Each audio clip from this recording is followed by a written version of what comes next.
کہ جب ہم ایوب نبی کا جو واقعہ پڑھتے ہیں تو اس میں لکھا ہے کہ جسم کیا ہے؟ کمزور ہے۔ ہمیں کیا سیکھنے کو ملتا ہے کہ کلام بیان کرتا ہے کہ جسم تو کمزور ہے لیکن روح کیا ہے؟ مستعد ہے۔ جسم مٹ جاتا ہے لیکن روح قائم رہتی ہے۔ آمین۔ پھر یہاں پہ لکھا ہے کہ ہم میں سے ہر ایک شخص اپنے پڑوسی کو اس کی بہتری کے واسطے کیا کرے؟ خوش کرے۔ اگر ساڑا پڑوسی کوئی سانو گل کر دے تو اسی کہنے ہیں تو جائے کدھر اور آئے نہ ذرا۔ کلام بیان کرتا ہے کہ اپنے پڑوسی کو کیا کر؟ اپنی مانند پیار کر۔ ہم واقعہ پڑھتے ہیں، سیکھتے ہیں کہ راہ کے کنارے ایک جرا اس کو مار کوٹ کر اس کا مال اسباب لوٹ گیا اور کیا ہوا؟ ادموا چھوڑ کے چلے گئے، اور پھر ایک شخص آتا ہے چلا جاتا ہے، دوسرا بھی آتا ہے نکل جاتا ہے، تو ایک شخص آتا ہے اور اس کی مدد کرتا ہے۔ تو پڑوسی آپ کے ساتھ رہنے والا بھی پڑوسی ہے، اور پڑوسی آپ کا وہ شخص بھی ہے جس کو آپ کی کیا چاہیے؟ مدد چاہیے۔ زیادہ وہ شخص آپ کا پڑوسی ہے جس کو آپ کی جسمانی مدد بھی چاہیے اور روحانی مدد بھی چاہیے، تاکہ وہ اپنی جسامت میں بھی بڑھ سکے اور اپنی روحانی زندگی میں بھی بڑھ سکے۔ بعض دفعہ ہم صرف جسمانیت کو زیادہ ترجیح دیتے ہیں، روحانیت کو چھوڑ دیتے ہیں، لیکن کلام میں خدا ہمیں سکھاتا ہے کہ ہمیں روح میں کیا ہونا ہے؟ مضبوط ہونا ہے، کیونکہ کلام کہتا ہے کہ اس سے نہ ڈرو جو جسم کو ختم کرتا ہے، بلکہ اس سے ڈرو جو روح اور جسم دونوں کو ہلاک کرتا ہے۔ تو ہمیں اپنی روحانی زندگی کو کیا کرنا ہے؟ مضبوط کرنا ہے، تاکہ ہم اپنے روحانی دشمن کا کیا کر سکیں؟ مقابلہ کر سکیں۔ ہاللیلویا۔ پھر لکھا ہے کہ اس کی ترقی ہو۔ بعض اوقات ہم اپنے پڑوسی کو ترقی دیکھتا ہوا دیکھتے تو ہم کیا ہوتے ہیں؟ جیلس ہوتے ہیں۔ ہمیں برا لگتا ہے کہ کوئی ہم سے آگے کیسے نکل گیا۔ یہ انسانی جبلت ہے۔ جب ہم دیکھتے ہیں قائن اور حابیل کی قربانی کو ہم دیکھتے ہیں تو ایک بھائی کی قربانی قبول ہو گئی اور دوسرے کی نامنظور ہو گئی، تو ایک بھائی نے دوسرے بھائی کا کیا کر دیا؟ قتل کر دیا۔ یہ اس کی کیا تھی؟ جیلسی تھی کہ اودی تو قربانی قبول ہو گئی تو میری کیوں نہیں ہوئی۔ اس نے کیا کیا؟ اپنے بھائی کو قتل کر دیا۔ لیکن یہاں پر لکھا ہے کہ اپنے پڑوسی کے کیا کرو؟ ترقی کا سبب بنو، تاکہ آپ کے ساتھ ساتھ آپ کا پڑوسی بھی کیا ہو؟ ترقی یافتہ ہو۔ یہاں پر لکھا ہے کیونکہ مسیح نے بھی اپنی خوشی نہیں بلکہ یوں لکھا ہے کہ تیرے لعن طعن کرنے والوں کا لعن طعن مجھ پر آ پڑے۔ کلام بیان کرتا ہے کہ مسیح یسوع ایک ایسی ہستی ہے جس نے ہمارے گناہوں کو کیا کیا؟ اپنے اوپر لے لیا اور صلیب پر قربان ہو گیا۔ اس کے ساتھ کیا نہیں کیا گیا؟ اس کو مارا گیا، کوٹا گیا، اس کے منہ پر تھوکا گیا، اس کو کانٹوں کا تاج بنایا گیا، اس کا مذاق اڑایا گیا، اس کو لعن طعن کیا گیا۔ اسی سبب سے کیا گیا تاکہ ہم کیا ہوں؟ ترقی پا جائیں، ہم روحانی ترقی پائیں، جسمانی ترقی پائیں۔ ہاللیلویا۔ پھر لکھا ہے کہ کیونکہ جتنی باتیں پہلے لکھی گئیں وہ ہماری تعلیم کے لیے لکھی گئیں۔ پرانی تعلیم، پہلی باتیں یعنی کہ پرانا عہد نامہ جو ہے وہ ہماری تعلیم، ہماری تربیت کرتا ہے، لیکن بعض لوگ ہم میں سے ایسے ہیں کہ پرانے عہد نامہ کو اتنی اہمیت نہیں دیتے، کیونکہ پرانا عہد نامہ جو ہے وہ نئے عہد نامے میں پائے تکمیل پہنچتا ہے، کیونکہ جتنی باتیں پرانے عہد نامہ میں لکھی گئی ہیں وہ سب کی سب مسیح میں آ کر کیا ہوتی ہیں؟ پوری ہوتی ہیں۔ پھر لکھا ہے تاکہ صبر سے اور کتاب مقدس کی تسلی سے امید رکھے۔ کلام کہتا ہے کہ صبر امید پیدا کرتی ہے، اور جو امید ہے وہ کیا کرتی ہے؟ ہمیں زندہ رکھتی ہے۔ امید ہمیں کیا کرتی ہے؟ زندہ رکھتی ہے، جسمانی طور سے بھی اور روحانی طور سے بھی۔ اگر کوئی شخص کسی کے پاس جاتا ہے تو بڑی امید لے کر جاتا ہے، وہ باقاعدہ یہ جملہ دہراتا ہے کہ بھائی جان میں تھوڑے کوئی بڑی امیدیں لے کے آیا کہ تسی میرا کام کرو گے، اگر نہ کرو گے مینوں بڑا کی ہوئے گا؟ دکھ ہوئے گا، پریشانی ہو جائے گی۔ تو جو اگلا بندہ ہوتا ہے وہ بھی کہتا ہے ٹھیک ہے جی بھائی میں کی کروں گا، کر دوں گا۔ صبر سے، کیونکہ لکھا ہے کہ صبر تحمل مزاجی کے ساتھ کیا کرو؟ کام لیا کرو۔ پھر آگے لکھا ہے اور خدا صبر اور تسلی کا جو چشمہ ہے تم کو یہ توفیق دے۔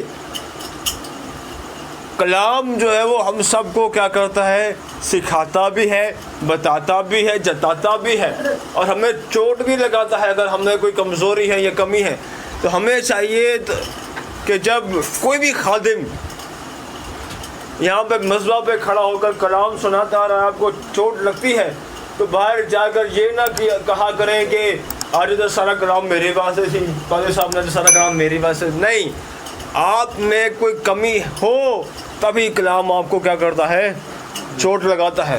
تو ہمیں اس چوٹ کو کیا کرنا ہے؟ بھرنا ہے۔ اور بھریں گے کیسے؟ خدا کے کلام سے، اس کی تسلی سے، اس کی امید سے۔ اور لکھا ہے کہ صبر کو اپنا کام کرنے دو۔ کوئی بڑے اتاولے ہوتے ہیں، کہتے ہیں پنجابی لوگ ایسا کہتے ہیں تو بڑا اتاولا ہے، صبر رکھ۔ تو ہمیں جلد بازی نہیں کرنی، کیونکہ جلد بازی میں کام ہمیشہ کیا ہوتے ہیں؟ خراب ہوتے ہیں۔ اور وہی ایک موقع ہوتا ہے ابلیس کے لیے کہ وہ ہماری زندگی میں آ کر ہمیں کیا کرے؟ پریشان کرے، تکیلے کہ تو کم کر نہیں سکتا، کیویں کریں گا، کیویں ہوئے گا۔ وہ ہمارے خیالوں کو کیا کرتا ہے؟ ڈاواں ڈول کرتا ہے، جس طرح سے پطرس کا اس نے ڈاواں ڈول کر دیا۔ کہتا ہے کہ میں تو تیرے ساتھ ہی رہوں گا، اور جب باری آئی تو اس نے 3 بار کیا کر دیا؟ اس کا انکار کر دیا۔ پھر آگے لکھا ہے توفیق دے کہ مسیح یسوع کے مطابق آپس میں یک دل رہو۔ یک دل رہو کا مطلب ہے کہ ایک دل رہو۔ بعض اوقات خاندانوں میں، کلیسیاؤں میں، ملکوں میں، قوموں میں فرقے پڑ جاتے ہیں، جدائیاں پیدا ہو جاتی ہیں۔ وہ اسی وجہ سے پیدا ہوتی ہیں کہ ہم صبر کو اپنا کام کرنے نہیں دیتے۔ اگر بیوی نے شوہر کو کچھ بول دیا، اللہ اللہ بلا بلا بلا بلا بلا بلا سو اینڈ سو، شوہر نے بیوی کو کچھ بول دیا، وہ جی بیلنا اٹھا لیتی ہیں، برتن اٹھا لیتی ہیں مارنے کے لیے۔ خاندان تباہی کا باعث اس لیے بنتے ہیں کہ ہم صبر سے کام نہیں لیتے۔ کلام واضح طور سے بیان کرتا ہے کہ صبر سے، مسیح کے مطابق، اور کلام کتاب مقدس کی تسلی سے کیا کرو؟ امید رکھو کہ سارے کام کیا ہیں؟ صحیح ہوں گے، اور خدا کے وعدے سب کیا ہیں؟ ہاں میں ہیں، اور خدا اپنے وعدوں میں کیا ہے؟ سچا ہے۔ اس نے کہا کہ آسمان اور زمین ٹل جائیں گے لیکن میرے منہ کی باتیں ہرگز نہ ٹلیں گی۔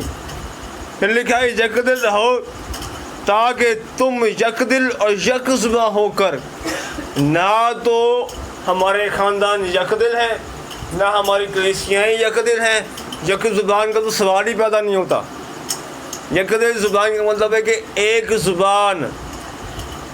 ہمارے اکثر خیالات بھی جدا ہوتے ہیں، الفاظ بھی جدا ہوتے ہیں، اور جملے بھی جدا ہوتے ہیں۔ اگر کسی شخص کو انویسٹیگیٹ کیا جاتا ہے، کسی مجرم کو، تو ان کو الگ الگ بٹھا کر انٹروگیشن کی جاتی ہے۔ دیکھا جاتا ہے کہ دونوں کے جواب آپس میں ملتے ہیں یا نہیں ملتے، آیا کون سچ بولتا ہے، کون جھوٹ بولتا ہے۔ اگر آپس میں بات چیت یا جملے یا الفاظ ملتے ہیں تو اس کا مطلب یہ ہے کہ ہم کیا ہیں؟ اپنی بات میں کھرے ہیں، سچے ہیں۔ ہاللیلویا۔ تو ہمیں چاہیے کہ اگر ہم اس سے پہلے اگر یک دل یا یک زبان نہیں تھے تو آج ہمیں چاہیے کہ آج سے ہم فیصلہ کریں کہ ہم کیا ہوں؟ یک دل، یک جا، یک زبان ہو جائیں، تاکہ ہماری کلیسیاں، ہماری خاندان، ہمارے گھرانے، ہمارے بچے جو ہیں وہ کیا ہوں؟ بچ جائیں۔ یک دل اور یک زبان ہو کر ہمارے خداوند یسوع مسیح کے خدا اور باپ کی کیا کرو؟ تمجید کرو۔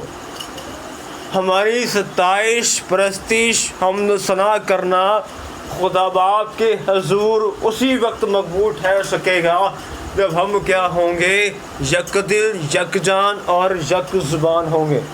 اگر ہمارے خیالات نہیں ملیں گے تو ہمارے جو خاندان ہے وہ ہمیشہ جدائی کا سبب رہیں گے۔ ہمارے خاندان ٹکڑے ٹکڑے ہو جاتے ہیں۔ واعظ کی کتاب اس کے 7ویں باب کی 15ویں آیت میں لکھا ہے، واعظ کی کتاب اس کے 7ویں باب کی 15ویں آیت میں لکھا ہے کہ میں اپنی بطالت کے دنوں میں یہ سب کچھ دیکھا۔ بطالت کہتے ہیں زندگی کے ایام جو گزرتے ہیں۔ لکھا ہے کہ میں نے اپنی بطالت کے دنوں میں یہ سب کچھ دیکھا، کوئی راست باز اپنی راست بازی میں مرتا ہے اور بد کردار اپنی بد کرداری میں عمر درازی پاتا ہے۔ راست باز جو ہے وہ راست بازی میں مرتا ہے، اور جو بد کردار ہے یعنی کہ جس نے ہمیشہ اپنی زندگی میں دوسروں کو نقصان پہنچایا، اپنے پڑوسی کی ترقی کا باعث نہ بنا، اس کی مدد نہیں کی، اس کو چھوڑ دیا بے حال، وہ اس کا نظریہ ٹھیک نہیں تھا یا اس کا رویہ ٹھیک نہیں تھا، تو وہ لکھا ہے کہ اپنی بد کرداری میں کیا پاتا ہے، عمر درازی پاتا ہے اور کیا ہوتا ہے، مر جاتا ہے۔ ٹھیک اسی طرح سے جیسا کہ امیر آدمی بد کردار تو خیر اس کو نہیں کہیں گے کیونکہ بیان ہمیں نہیں ملتا، لیکن اس میں یہ لکھا ہے کہ اس نے جو غریب لازر تھا اس کو کیا کیا، دھتکارا۔ وہ اس کا پڑوسی تھا، اس نے اس کی کیا کی، مدد نہیں کی، اور جب وقت آیا تو اس نے کہا کہ اس کو بول کے پانی کے انگلی ڈبو کے میری کیا کر زبان میں لگا، اس نے کہا نہیں۔ تو ہمیں چاہیے کہ ہم اپنے کردار اپنے رویے کو کیا کریں، درست کریں۔ پھر لکھا ہے واعظ کی ہی کتاب اس کا 3 باب کی 12ویں آیت میں لکھا ہے، میں یقیناً جانتا ہوں کہ انسان کے لیے یہی بہتر ہے کہ خوش وقت ہو اور جب تک جیتا رہے نیکی کرے۔ ہم اپنی زندگی میں جب تک ہماری سانس چلتی ہے رکتی نہیں، ہمیں کیا کرنی ہے، نیکی کرنی ہے۔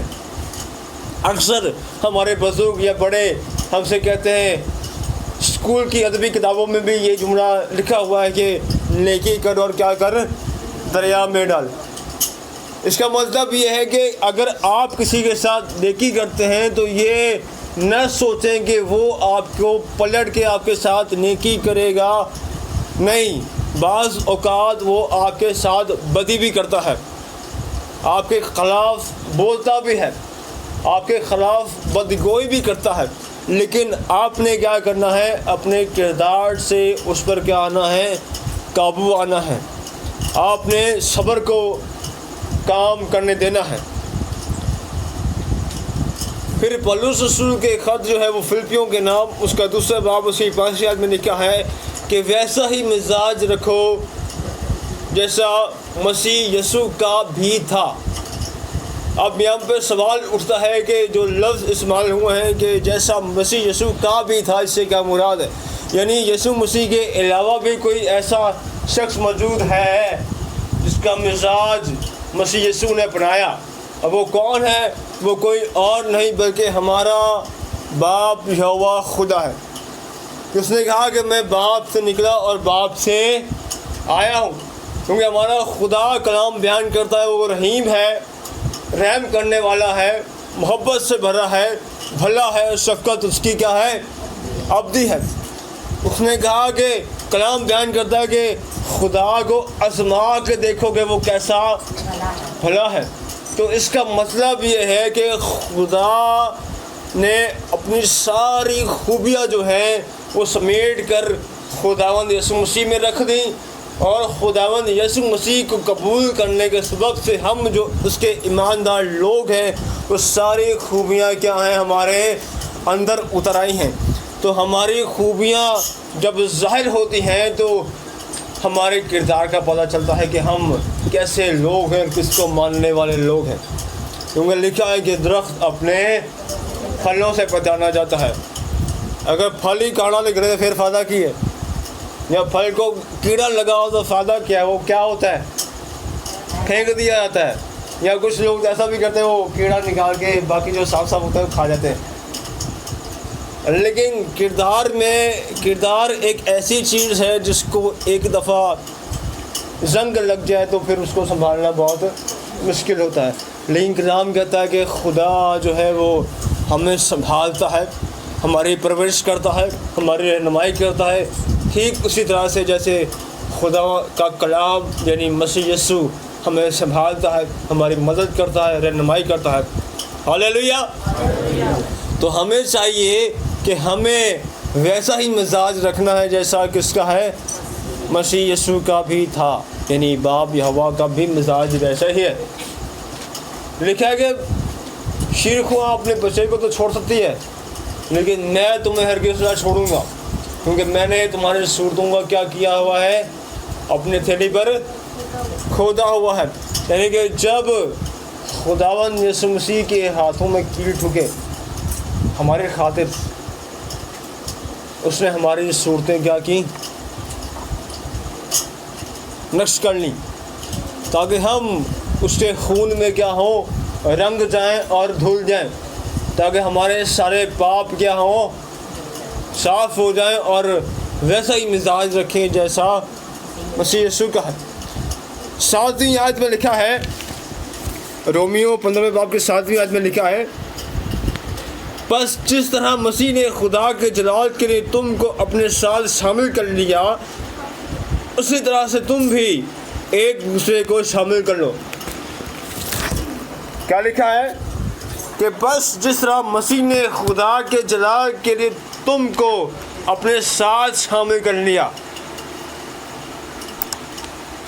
اسی طرح سے تم بھی ایک دوسرے کو کیا کرو؟ شامل کرو.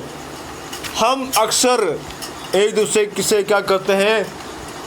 نفرت کرتے ہیں، ایک دوسرے کو ترجیح نہیں دیتے، ایک دوسرے سے کیا کرتے ہیں؟ دور جانے کی کوشش کرتے ہیں. جب ہمارے خدا نے یا جب ہمارے مسیح نے ہم سے دوری نہیں کی تو ہم کیسے یہ مان لیں کہ میں کسی کے دوری رکھ سکتا ہوں؟ اس نے کہا کہ خدا محبت ہے اور جو مجھ میں قائم رہتا ہے میں اس میں قائم رہوں گا. تو جس میں خدا اور اس کا بیٹا قائم ہے یا موجود ہے اس کی زندگی میں، تو وہ کس طرح سے لازم ہے کہ وہ کسی کے سے دوری اختیار کرے. وہ تو یہی چاہے گا کہ میں کیا کروں؟ سب کو ایک ساتھ اپنے میں کیا کروں؟ شامل کروں، ایک دوسرے کے ساتھ کیا کرے؟ رفاقت کریں. ہاللیلویا. ہمیں چاہیے کہ اگر آپ نے کوئی چیز بنائی ہے تو اپنے پڑوسی کے ساتھ کیا کریں؟ شیئر کریں. شیئر کرنی بھی ہے، یہ نہیں کہ خالی شیئر کرنی ہے تو کریں نا، شیئر کرنی بھی ہے. بعض اوقات ایسا بھی ہوتا ہے کہ ہم اپنے پڑوسی کو وہ چیز دیتے ہیں جو سب سے کیا ہو؟ خراب ہو یا کیا ہو؟ گھٹیا ہو. لیکن آج سے یہ تیار کریں کہ اپنے پڑوسی کی ترقی کا کیا ہو؟ سبب بنے، باعث بنے، تاکہ آپ کے ساتھ ساتھ آپ کا پڑوسی بھی کیا ہو؟ ترقی پائے. آمین. خدا آپ سب کو برکت دے.